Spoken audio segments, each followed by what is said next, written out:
hop in. Oh, great. Nope, go big. You're good. Yeah. Okay, guys, welcome. Let me get this off the screen here. I'm glad we had a good showing today. I'm really excited about our conversation, and I actually had asked this particular group of people, of course, Brad and Shannon and Lindsay, to come on to talk about it because a lot of people ask, what is a team? What does it look like? If I join a team, what does it look like? And you know, what does a team life look like? If I have a team already, what's some of the things that are working and some of the things that I can put into place to be able to make this more beneficial for myself and the people that I'm leading, right? And what better way, instead of standing and hearing me talk for an hour, I know you guys love it, to have these top producers and people who have really made their own way in the industry and as leaders to come on and speak just kind of about their experience. So you guys, round of applause, welcome. Of course, Brad and Shannon Jones, who run the Shannon Jones team. You guys, year to date, where are you right now? We are at, I was ready for this. Oh, good. Brad did his homework. We've got numbers person. 44 closed, Oh, great. about 905 GCI. Wow. We've got 2 pending. So Wow. it's behind last year. Yeah, we're definitely behind Last year, I think a lot of people are. Last year we did 79 for about 1.7 GCI. Mm-hmm. So Mm-hmm. Those are big numbers. it's pretty much equally split. Last year it's a little more sellers and buyers. This year it's kind of 23 and 21 right now. Buyers and sellers, so pretty equally split. Mm-hmm. Well, that's good. I mean, I know that a lot of things are shifting. We just got Lindsay on here too. Let me pin her video. Are you recording? Yes, of course. Perfect. Yes. Yes, I'm recording. Hey, Lindsay, just pinned you to the TV, so now you're nice and big. I'm just turning up the volume too. Sorry. Hey, everybody. It's okay.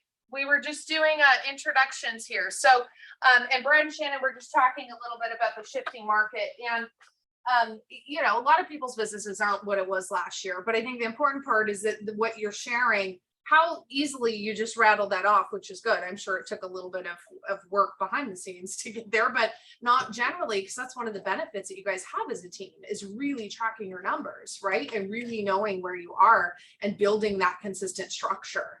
I mean, Lindsay, a little bit quickly, introduce yourself. What's your production year to date right now with your team? Yeah, so hey everybody, if you haven't met before, I'm Lindsay Iskierka, been a real estate agent since 2015. Got the opportunity to create the David Green expansion team here in Southern California. I can talk a little bit more about that later. Year to date, we have done 90 transactions and just under 65 million. So we're having a great year. We did 25 million total last year for like July or maybe June into the end of the year. So we've been able to ramp up the production this year despite the shifting market, and it's been a blessing. So excited to be here with you guys. Yeah. Thank you, Lindsay. I'm excited to have you. So, Brad and Shannon, why don't you guys start? What does your team even look like? When did you start a team? Who are you? It's not just the two of you. You guys have a full, wonderful team. Why don't you introduce one of you guys? Go ahead. So, I actually started in real estate in '98, and for a long time it was just me, and I did everything. And then at some point, I had another agent in the team, another agent in my office who said, "You need to hire someone to help you." And I said, "Yeah, but when would I do that?" And so that was when I hired my first assistant, and I'll spare you all the details, but it grew. And so and at some point Brad came and joined me, and so our team right now consists of Brad and I. We have a licensed operations manager who used to be here. He works remotely now. He's in Florida. We have a full-time marketing manager, and she is in the office, and then we have an administrative assistant who supports both of them and the agents on our team. At this point, we also have 2 agents on our team, Julie, who's in the audience, and Ashley Soto. And we are looking to add agents to the team. So right now, the agents on our team primarily work with buyers, but we really are looking, we're constantly working on building skills and doing training, and our goal is that the agents on our team would also be comfortable handling listings, and that we'd expand that side of the business as well as the buyer side of the business. One of the things I've always thought was interesting in a team that you guys have really thought out processes, right? Client comes in and you give them a specific level of service. This is what we say. This is how we support them. And I think your team is a big reflection of that and all the different pieces. How did you guys create that stuff, that success for your clients when it comes in? How did you figure out the magic formula? What did that look like?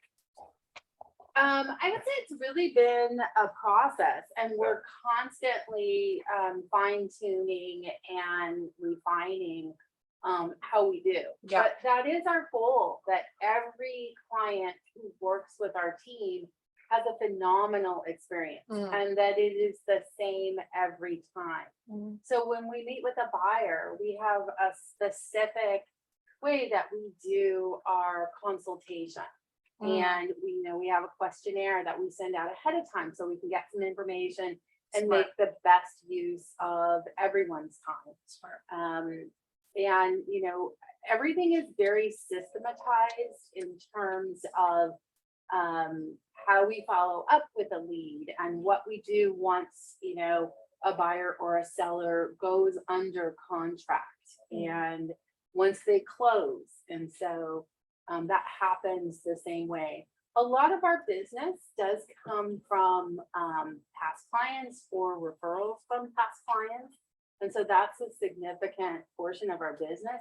And we do a lot to stay in touch with our past clients. And so we have, and this is something that as agents join our team that they can tap into with their existing sphere as well, which then allows them to not have to focus on that and really be able to focus on the dollar productive activities.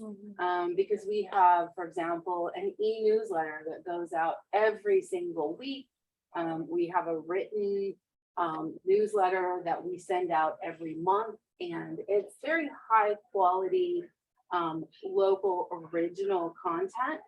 And so we get a lot of great feedback from people, both our past clients as well as people who come into open houses and say, we love the information that you provide.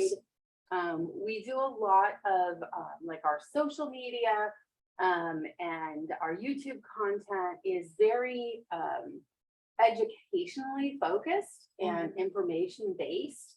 And so we do have a lot of people then who feel comfortable either coming back or referring their past clients to us based on that. And that's all very, very systematized. Yeah. So Rachel, who snuck back in there, who's our marketing manager, she and I, at the beginning of every month, we sketch out exactly what that looks like. And then the agents on our team can also tap into and be involved in that. So we have some series of videos. For example, one of them is our Home Buying 101 series.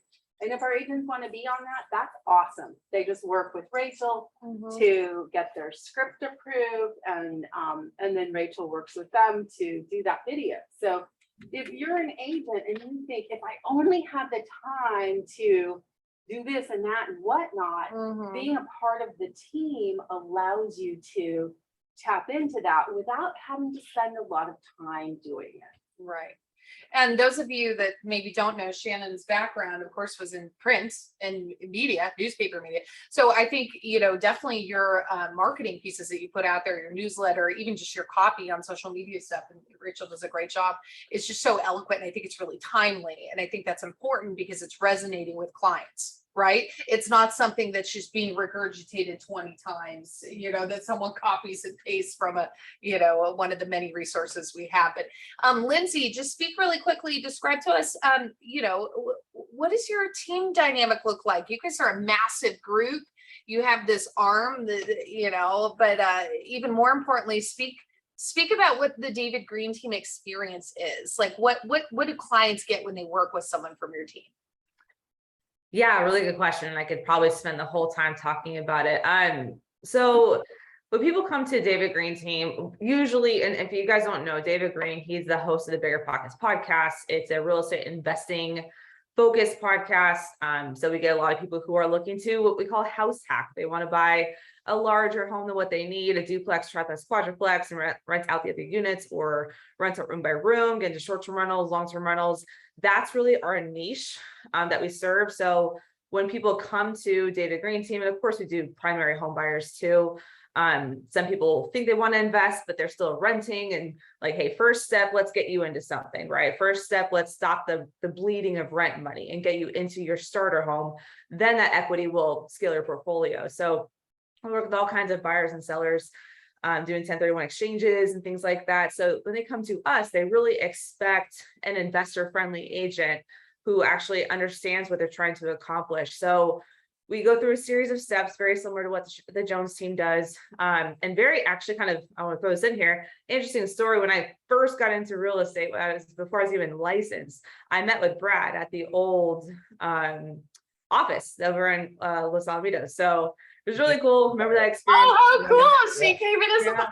oh, fun. Totally. So all kinds of comes around full circle. And I always tell people, like, never underestimate where you can be in a few years after a lot of really hard work, right? So All the world. Yeah, or how small the world is. And now you how can be small, yeah, Long Beach is like the largest small city in the world, right? So yeah, no, it's been really cool, but I want to invest. And so I was looking on ways to do that. And so then we bought I bought my first triplex. I lived in that for a few years and had my kids there. And now that has funded my portfolio to date. So I've walked the journey that many of our clients are trying to accomplish. So when they come to us, they expect that guidance. They expect that knowledge base that not a lot of real estate agents actually have, just for one reason or another. So we do an intro phone call when they come through and want to work with us. We see if they're realistic, right? Are they looking for off-market deals or to wholesale, or, can they actually buy or sell? We'll kind of weed them through and see if they're someone we can actually help. And then from there, if they're pre-approved or just about to be pre-approved, we'll do a buyer consultation. Usually online via Zoom. We find that a lot of clients right now kind of like to be in their homes, maybe after work. They want to relax. They want to, kind of have a more chill environment than coming into the office and battling traffic after a long day. So we can really still meet and kind of converse with them. We'll cater the consultation to their needs and where they are.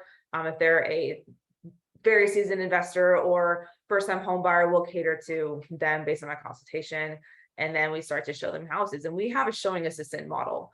So how we describe it to a potential client, I say, hey, listen, many real estate agents are stretched too thin. They're doing things that they shouldn't be doing, like Shannon was talking about, doing their own marketing, doing the paperwork, doing admin stuff, and that makes them unresponsive. That makes them more likely to kind of drop the ball in terms of your experience. So to make sure I'm available for my highest and best use, which is negotiating, advocating for you, putting the deal together, consulting with you, strategizing with you, I do have agents who will help to coordinate showings. They'll meet you there at the property. You and I will discuss the offer. And I'm going to do a lot of due diligence in the back end to make sure we know what we have to do to get your offer accepted. So we explain it to them up front, what the benefit is and how our team is structured. The client is never passed off. That is not what they do. It's more like a collaboration to make sure that the client's questions are answered right away, and they're not waiting on me to have a response. Like, my team knows I'm pulled in a lot of different directions. So if a client has a question, that is showing agent can, hey, let me look into that for you. Or, hey, yeah, we can show the property tomorrow at 12 p.m. I'll meet you there, or something. Like, just making sure that communication is seamless. So they come to us for the experience, the knowledge base that we have specifically, and hopefully just a 5-star experience all around. That's great.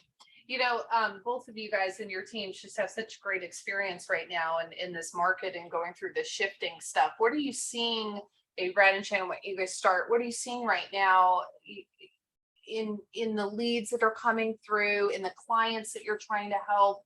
Where's the change in their mindset over the last 6 months? I would say the change has been more recent than that in my Oh, okay. experience. I would say that just what we were seeing 6 months ago is very different than what we've been seeing in the last Totally. 60 days or 90 days. Mhm. And what I'm seeing, what I'm hearing, and this is from both sellers and buyers right now, is a lot of fear. And people are very fearful of what if I buy now or I sell now and it's the wrong time. Oh, right. And Like there's you some know, right time. what if I buy now and then interest rates go down? What if I sell now and then prices go up because maybe I missed the peak and now I should wait? And so there's a lot of fear, is what I'm Yeah. hearing from a lot of people about timing the market. And so we're seeing from the same lead generation and marketing, we're seeing fewer leads. And Mhm. so we are having to constantly refine what we're doing, and Rachel and I are working on that to make sure that we still have a continual flow of quality leads. As a team, we do role playing regularly. Yeah, that's great. And so we're role playing. What do you say when this question comes up? How do you address that question? Real time, because if you don't practice with each other, you're practicing on your potential clients. That's what I was gonna say. And that's not really what you want to do, Yeah, because that's no. going to negatively impact your bottom line if you're practicing with the wrong people. Yeah. But timing the market for real estate is as tricky as timing the market with the stock market. And so we're trying to kind of refocus for buyers. You know, look at, does the house and the payment work for you? And, you know, if you think about going to buy a car, for example, you look at the car and then they look at you, you know, what's the monthly payment? And very few people Right. know what the interest rate is on their car. Why are they so fixated on it when they're buying a house? Right? Yeah. So we're trying to, you know, kind of practice so we can reframe conversations, and that's an ongoing process. And each individual lead is a little more valuable Right. because there's fewer of them. So you really have to not make a mistake and not treat that lead with all the care that you can. You really need to be able to address their concerns because there's fewer of them. Yeah. I think the car analogy is a really good one to use because that's most people's vernacular, right? You go to shop for a car. Most people aren't necessarily cared about the sticker price, but they sit down and say, I don't want to pay more than $300 a month. I don't want to pay more than $600 a month, right? And then what happens is somehow this magic car guy, which I know like Damien, your Damien could probably tell you, who works in car finance, they go back and they work all the numbers to make that payment work for you. Right? By the end of it, you're not even 100% sure until you sit down and sign on the bottom line what exactly interest rate you're getting or what you're paying for the car, right? How is it any different in housing? And I just think that's a really interesting concept that most people are really just concerned about the mortgage or the mortgage payment, monthly liability, right? Lindsay, do you have any comments on that or? Yeah, and I think a lot of it is because real estate's been so heavy in the news, right? And people are really not getting the full picture. So what I will ask them, I say, okay, so great. You think that rates are high. Let me ask you something. Would you rather pay a little bit more in interest rate or more in purchase price? Because what do you think is going to happen when rates go down, if rates go down? And they say, oh, prices are going to go up. Exactly. People didn't want to buy in 2020 and 2021 because they thought prices were too high. But we were shouting from the mountaintops, these rates are a gift from God.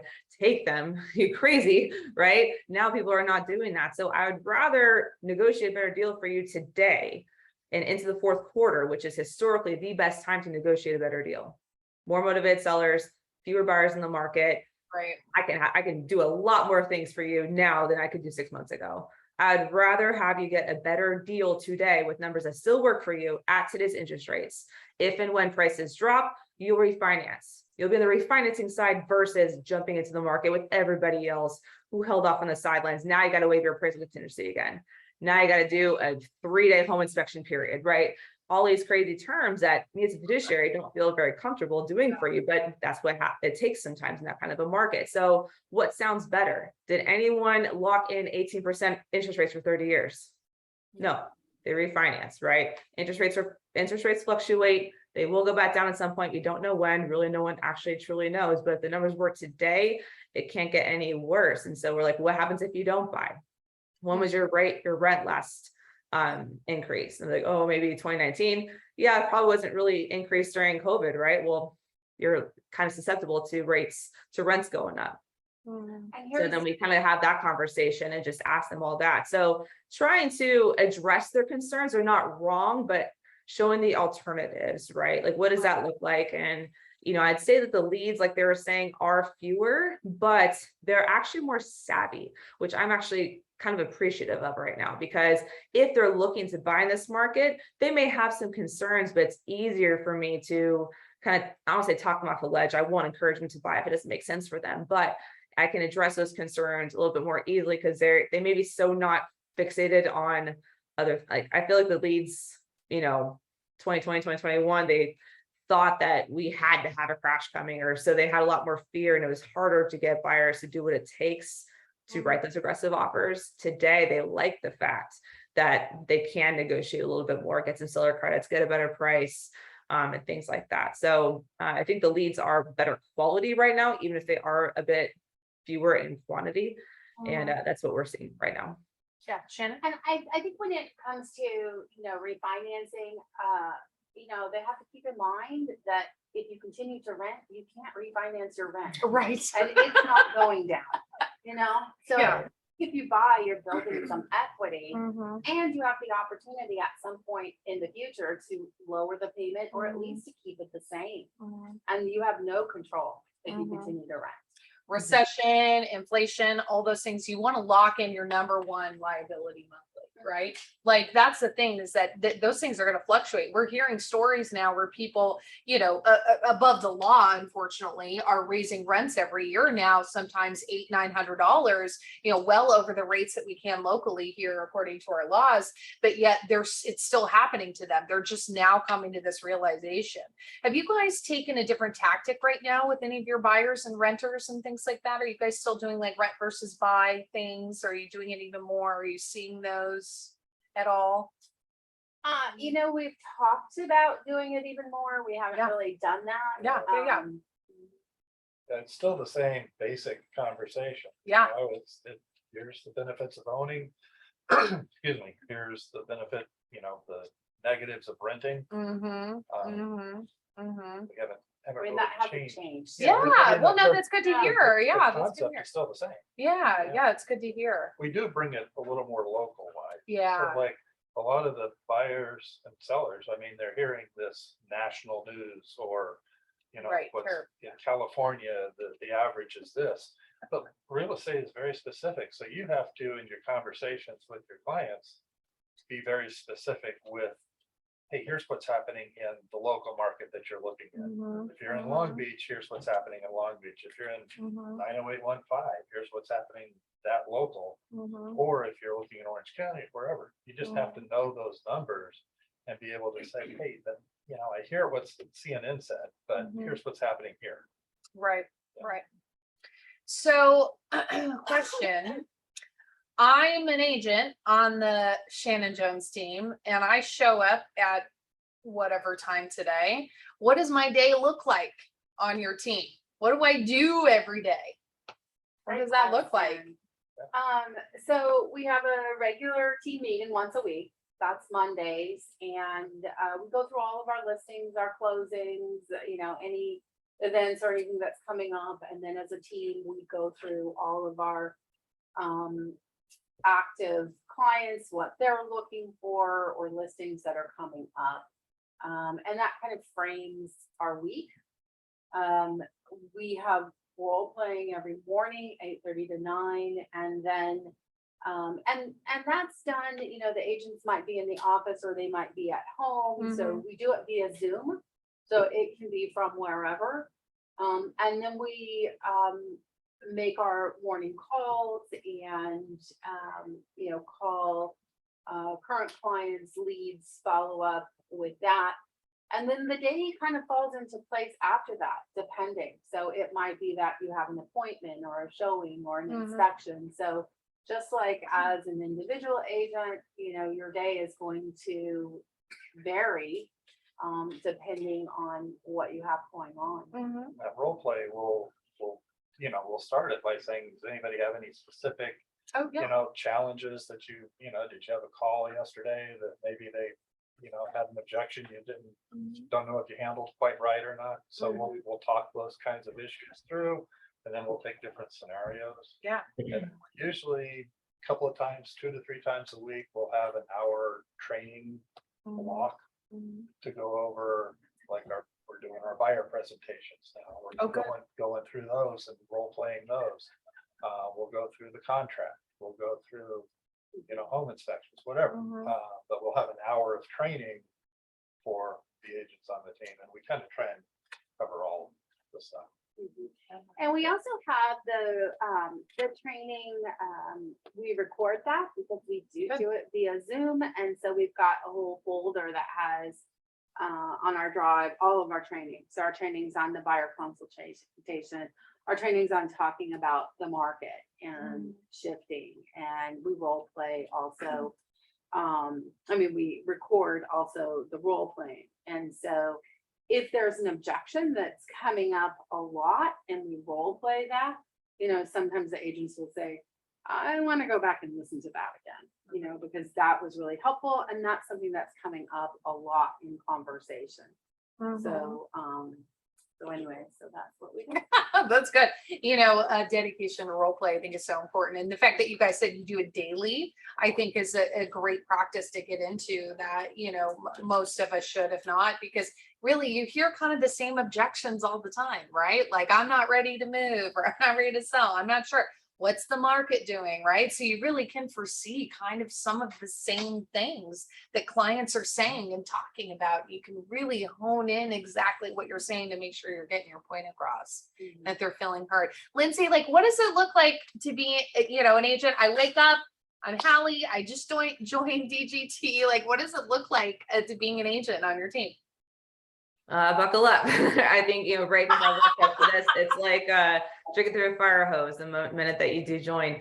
So we have a really immersive kind of regimen for the agents. And the point is to get them immersed in our transactions right away so that they can listen in and hear everything that's going on, right? Because a lot of new agents, they want to be a part of something, right? They want to hear transactions take place. Busy agents are busy. They don't really want to sit there and really mess with new agents. So when an agent joins the team, they're encouraged and almost required. I'm watching to see who shows up and everything and all that good stuff. But every day at 10:30, as an example, we have a daily transaction call.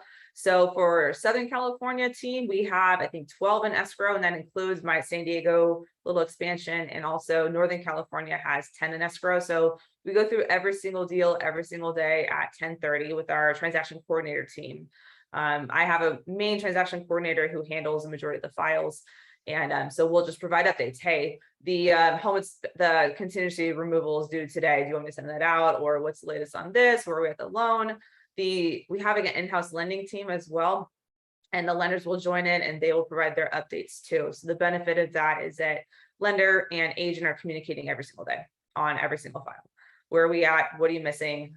What's the delay on here? I need to get should I get an extension? And agents have the opportunity to jump in and listen in on that. Even if they don't have an active transaction, I say, jump in, listen. You can watch transactions go from beginning to end and hear objections, hear things that pop up. And that call maybe takes 15 minutes or so. It's pretty quick, but really effective. And it just helps to set the tone for what's required for that day. Now the transaction coordinator team knows what they need to send out. The agents know, oh, I need to follow up on where that avid is, who needs to sign it still, different things like that. And then also coordinating possession or coordinating different things. So every transaction every day at 10:30, Monday, Wednesday, Friday at 11, we have what we call our lead board huddle. So we have an Excel spreadsheet that has all of our active clients who are pre-approved and looking at houses. We're writing offers for everyone in contract and every listing that is listing agreement signed. So every single one, that's my leads and my agents' leads that they want to help stay top of mind. We go through every single one every day. That's a good opportunity for agents to ask questions, or I'm saying, hey, what's the holdup? What's going on with this client? How did that negotiation go? What roadblocks are you jumping into? And every agent, new and seasoned, is on that. So if they're not involved in any transactions or have any clients on that lead board, they get to listen in, right? And hear me coach the agents on how to get that client off the ledge or overcome the obstacle, whatever it may be. So that's 11. That lasts maybe about 30 to 45 minutes, depending upon how long that takes us to get through that. Every single active client that we have listing and selling, or listing and buying, excuse me. And then on Tuesdays, there's an 11 o'clock training with a Northern California and Southern California team on Zoom. They go over something about the contracts or forms or something that's of value to them, scripts, different things like that. There's an all team meeting on Tuesday at 1 o'clock that I'm not there right now because that I had a prior commitment for this. But we meet in Northern California and Southern California, and it's like there's some mindset stuff in there. David Green might pop in every now and again and talk to the agents and vision casting and celebrations or different things like that. Talk about our numbers. And then on Fridays, after I do the lead board huddle with the team, I also will do like another training with them on whatever it might be. If we have a lot of agents doing open houses, which we have several open house opportunities every weekend now, we're going to talk about that. We're going to talk about just whatever the agents are struggling with, something that pops up, an interesting deal that's taking place, we want to talk through it. We go through it at that time. So the agents really get several opportunities every week to kind of get immersed in the transactions. And then also during the day, the agents are showing houses, they're attending home inspections, they're going to the appraisals, they're doing the boots on the ground types of work. They also have the opportunity to listen on my consultation. So when I have a buyer consultation, I put it on the Google Calendar. They can be like the little people here on Zoom, right? Like kind of flies in the wall, and listen in to how I address that specific buyer, what their questions are, how I respond to it. And so they get to hear a bit more of that. So when they do their own consultations, they can grab their little golden nuggets from different ones that they've heard and help them be more successful. So we try to provide as many opportunities to get immersed in as many deals as possible every week. And then they're expected to be making their own phone calls, doing open houses, and conversing with me. And of course, I'm always there mentoring them and coaching them through it as well. Both of you, that's what I was going to say, both of your models, knowing how you guys both run your teams, it is very immersive, right? It's not like you're just on this little island that you join this team and you don't know what it means. Both of you guys are also very, take on appointments and showings and role plays and watch recordings and get these open houses, right? Like I know Brad and Shannon, you guys are really known for doing your open houses. I know Lindsay's as well, which is being immersed in that, I think is a growth opportunity. Both of you guys have teammates here, which I think is interesting, and I want to put them on the spotlight for a minute. So of course we've got Ray here who just joined the DG team. We've got Julie. So ladies, my question to you is this: what's changed from being an individual agent to now working on the team? What changed for you? What's the experiences and things that you've had? Maybe Julie, you want to start? Sure. What has changed for me? I was an individual solar agent for my first 4 years, and I had 3 transactions during that time. After joining the team, of course, that has thankfully increased. What has also increased is I have more structure. Yeah. I have better habits. I have incredible leadership to help guide me through that growth to become an even better agent. Mm-hmm. And that support system that we have, I can focus on the revenue generating activities while I have other teammates that will focus on the things that I used to worry about, the branding and the marketing and the social media, the things that I'm not good in, but I'm getting better at now. Mm-hmm. With some guidance. So I would have to say that's been a lot of I'm developing better habits. The team environment certainly has worked for me. Mm-hmm. As an agent. I love that. Thank you for sharing, Julie. Ray, what's changed for you? Well, unlike Julie, I don't have that much to compare it to, if that makes sense, but I have been a solo agent for a couple of months since I'm pretty new to real estate in general. Big change definitely was, I feel I have to say that I come from a very team intensive background from working in film and television production. I'm very used to working with a lot of people together. It's something that I just think I enjoy a lot. So I kind of was very surprised that real estate was quite like empty like that, in that sense. It's not the first thing that happens. You know what I mean? It's more like a secondary thought to join a team, if that makes sense, or teams in general.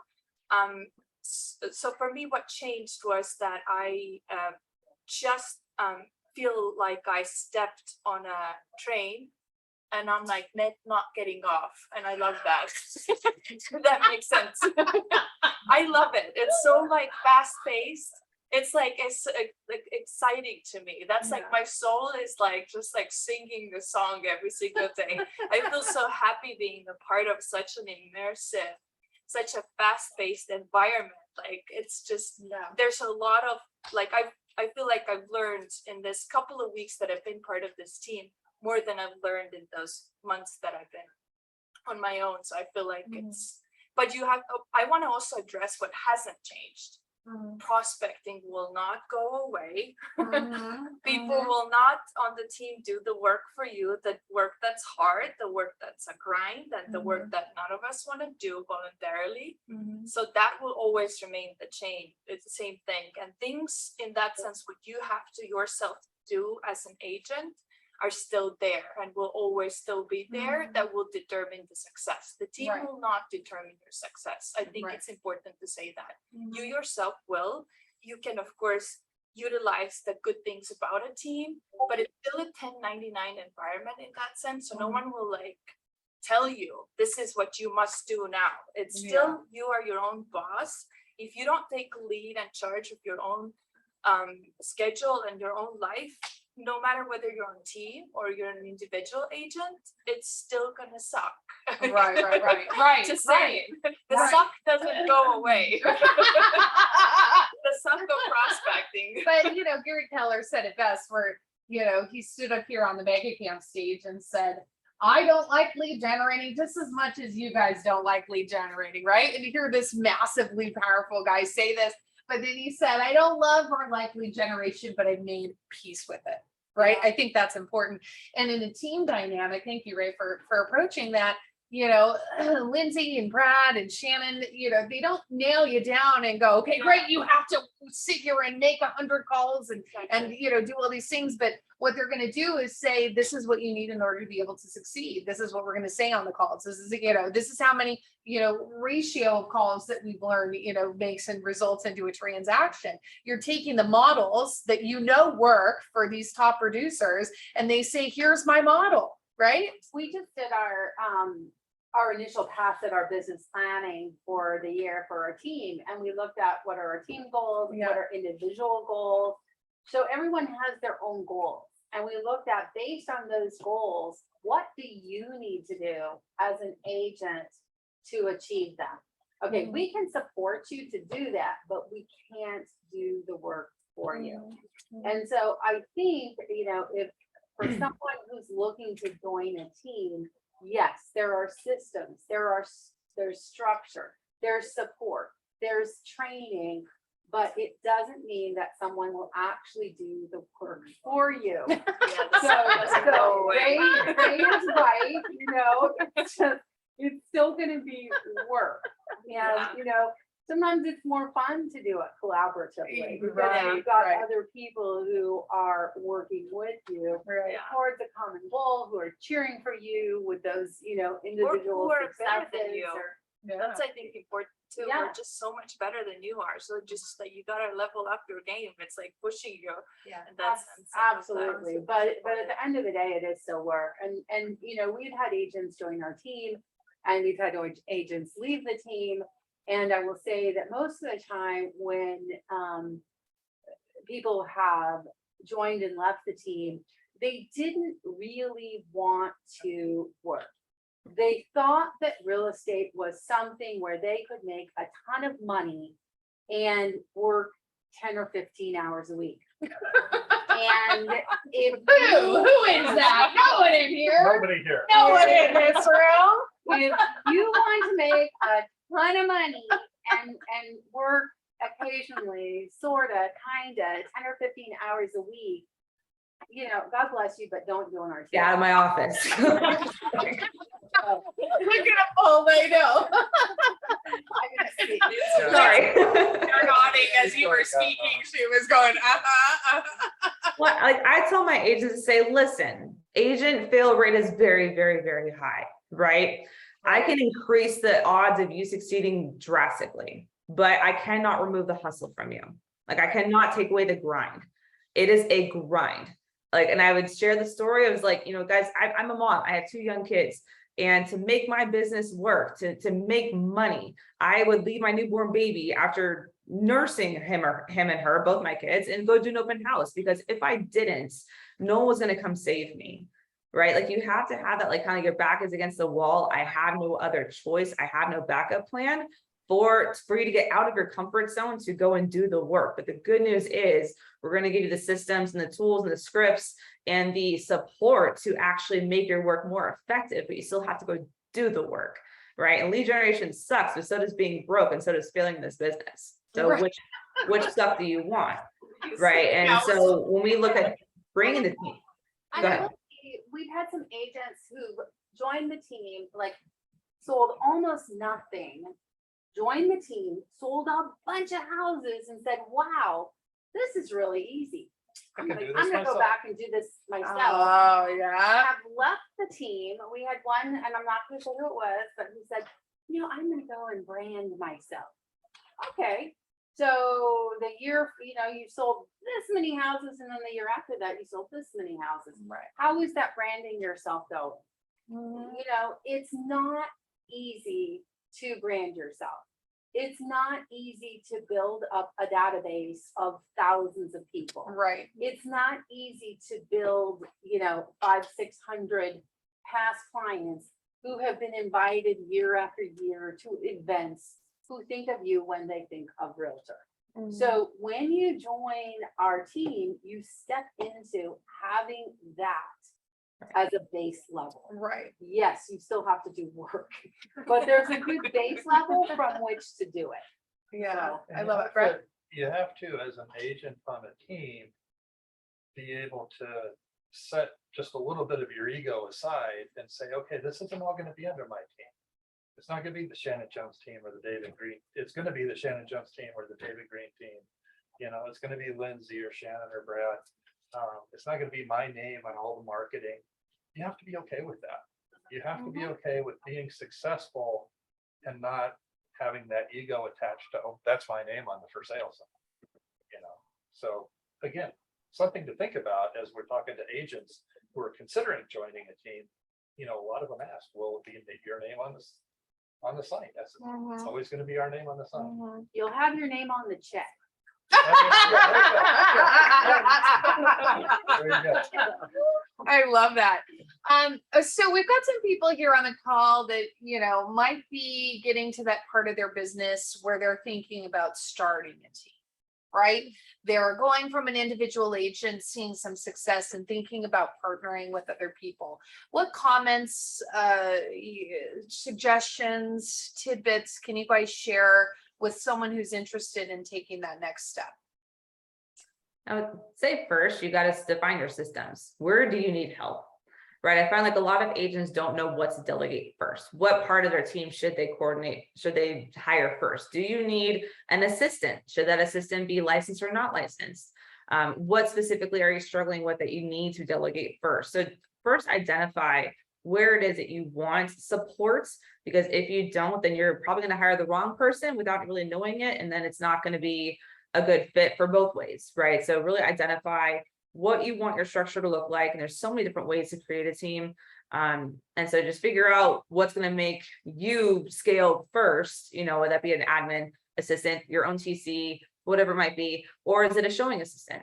You know, it could be a showing assistant, a newer agent that is eager to get out there and show houses. Like, you know, Ray has done so well with us, for example, because she was like, where do you need me? I will go let in your cleaner. I will go show this house for this person. I will go do whatever it takes. I'm just grateful for the opportunity. You want that kind of a person to join, because they're going to be grateful and not be like, oh, I don't want, they're not going to feel like they're above the work that you're going to ask them to do, because it may not be the glamorous part of real estate in the beginning, right?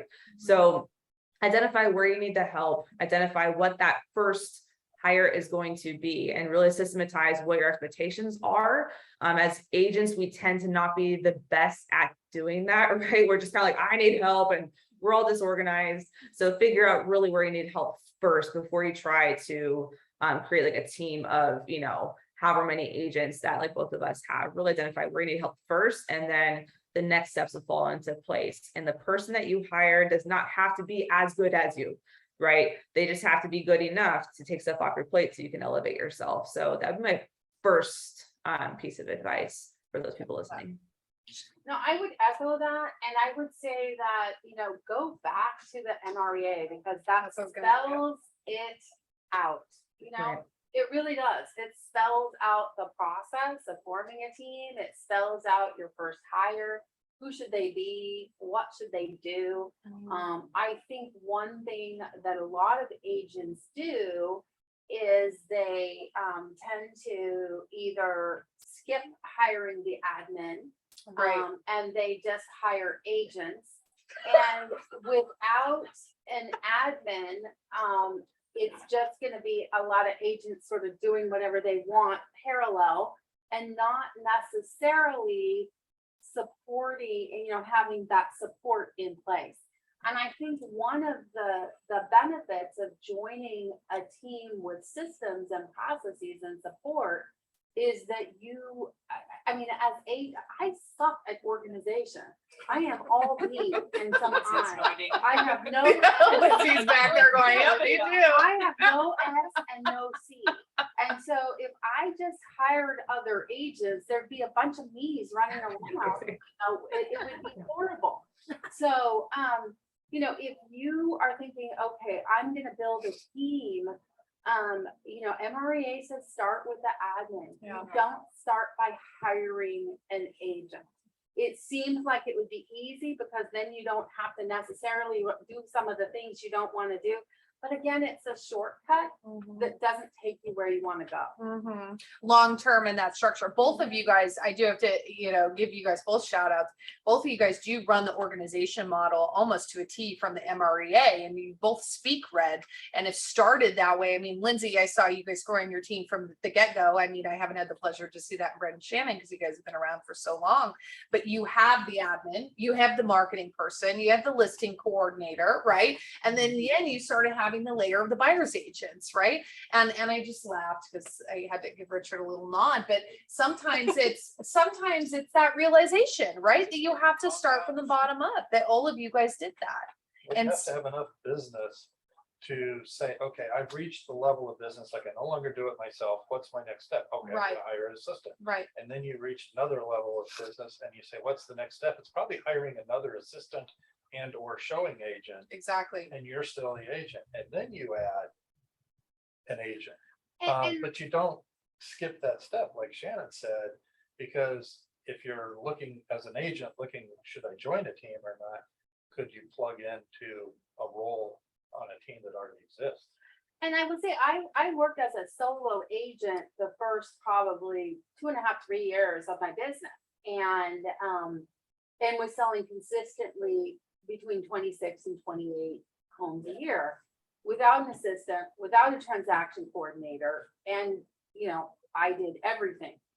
And when I got to the point where I had 8 transactions and nobody to help me, that was when, you know, somebody said, you need to hire somebody. And I was like, yeah.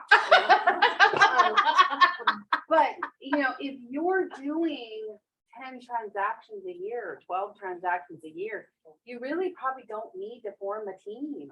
You know, look at building the volume, look at, you know, do I need that help? You probably could do it with you and the transaction coordinator at that volume. Like, that's just a very comfortable pace, I think. Well, I think there's so many different team structures and the values and things like that that people provide in teams. That's one of the fun freedoms of real estate, right? Is to be able to be the CEOs of your own business.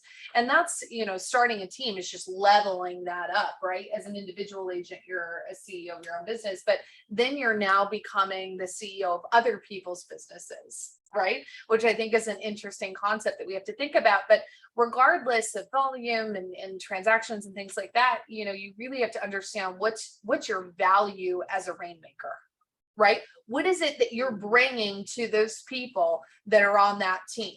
Is it script and role play? Is it transactions? Is it leads? Is it marketing? And you have to be able to articulate, duplicate, and monetize that value, right? Absolutely. Yeah. And ideally, for someone to join you, ideally you would bring all of those things to the table. Right. And if you don't bring all of those things to the table, then you should look at how do I get to the point where I do. Because for an agent to join you, Rhea's like a raving fan, like, wow, I'm so glad to be here. She stepped into systems and a process so that she can feel plugged in. I was an individual agent and I felt like kind of alone. And now she's like, okay, I'm part of a team. And so that's, again, if somebody's gonna join you, you want them to feel a part of something. Yeah, greater. And that's where I'll jump in here, and I'm sure Lindsay can talk about it too. It has to be a good fit. I mean, Right. there's personality fits, there's different teams. Lindsay's team's a lot bigger than ours, okay? By design, okay? So as an agent, if you're thinking, oh, should I join a team or should I do it on my own, or what team should I join? It has to be a good personality fit, has to be a good business model fit. Right. And do I want to be the agent on a larger team where we can just go? Do I want to be an agent on another team where I'm more involved in more of the stuff overall? It's a fit. And you really have to feel comfortable. The team leader has to feel comfortable. The agent has to feel comfortable. Yeah, no, I think you guys both bring up really good points. And again, if any of you guys on here are teams or rainmakers on teams, know what your value is, right? People come up and ask me, what is Keller Williams? What makes us special? What is the office? We have the ability to be able to articulate that, right? We've got agents, we've got ex-agents, we have production. No, if you're looking to go to that next level, embody what your brand means, right?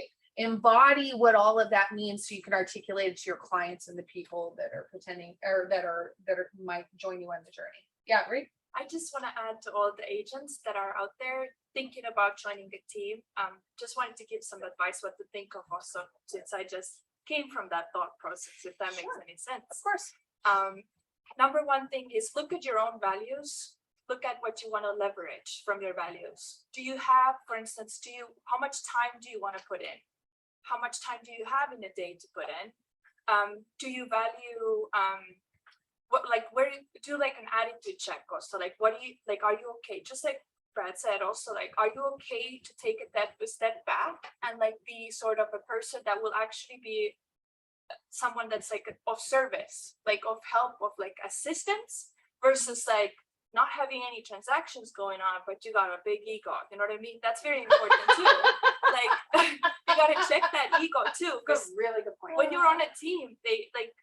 No one wants to work with a person like that. I'm sorry. Like, I've seen it, they don't. It's not pleasurable. I'm sorry to say it, but like that's the truth of life. I feel like in general, no one wants to work with a big ego. And then also think about what are you looking for truly? Are you trying to find somebody to fix something that's going on in your own structure? Like, are you trying to find somebody that will fix your prospecting issues? The suck, right? Are you looking for someone to guide you? Are you looking for support? Are you looking for a slower pace? Like, you have to kind of understand yourself first before you go and approach a team, and then you can start actually talking to different teams. That's a very good strategy versus just like exactly, so you can see what they're doing, like if that even makes sense, and what their niche is also. Like, are you even like okay with, like, for instance, with Lindsay's team, it's very investor focused, And you have to understand also what that means Right. and what that language is going to be and how are you going to show up as that type of an agent for that team versus just being like, I'm still cool with SVRs over here. Yeah. If that makes sense too, like we have a little bit different of a system where like, for example, there are some teams where like, my name's gonna be on the signs, my names are gonna be, you get, like Shannon said, you get your name on the check, right? So that's about, you get your name on the check. I kind of want my seasoned agents to be their own brand within the David Green team umbrella, right? So like David, I don't have David Green on my signs, it's my name.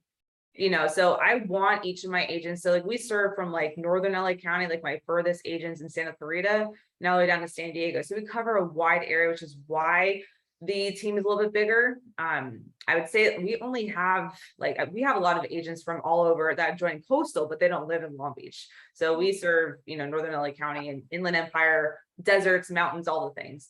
I want them to be like their own little teams eventually. So I'm trying to raise them up. But that's going to require work. So when they look to join, I say, what are your goals? Are you looking to kind of be like a part-time real estate agent and do a few deals a year? And making okay money? This is not the structure for you. We want leaders only. We want people who want to be top producing agents that we can then build a team around you. Then you have your own admin and showing assistant. So that's the goal, and that's the long-term vision for the team. So I'll share that with them. That gets the agents to think more excited and have like a vision for the future that, hey, if I join this, if I stick with it, if I'm loyal to Lindsay, if I'm loyal to David, here's what my future could look like. And if they're willing to, because like we cover a lot of the, obviously we cover, marketing, we cover a ton of stuff. The leads that we pay for are very expensive.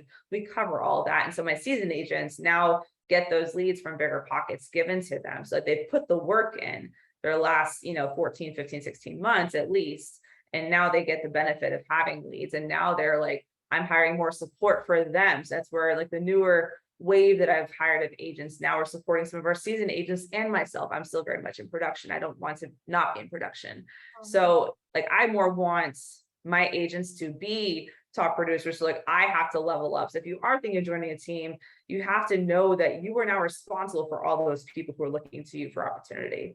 Right. And that almost drives me more where I'm like, I got to pay this person's salary. I got to pay this admin's fee. I got to pay all these things. And now I need to make sure my agents can eat. Right. So that makes me level up so they can level up too. So it's not creating a team is not a way to then kind of just sit back and like, all right, I'm a business owner, I don't do anything. It's like, no, your work just is not starting. Right. And I really, because like I think that's kind of the vision, that people have a team and I get to sit back and be, do whatever. It's like, no, you are now required to do your highest and best use, which is putting people in a contract. And what are the activities to do that? So showing agents don't take stuff off my plate so that I can, go to brunch, right? They're doing that. They're doing more consultations and more listings and more things and more of the hard stuff that most agents want to avoid, right? Because that's like they put the fires out in transactions. That's where we make our money. Is put the fires out.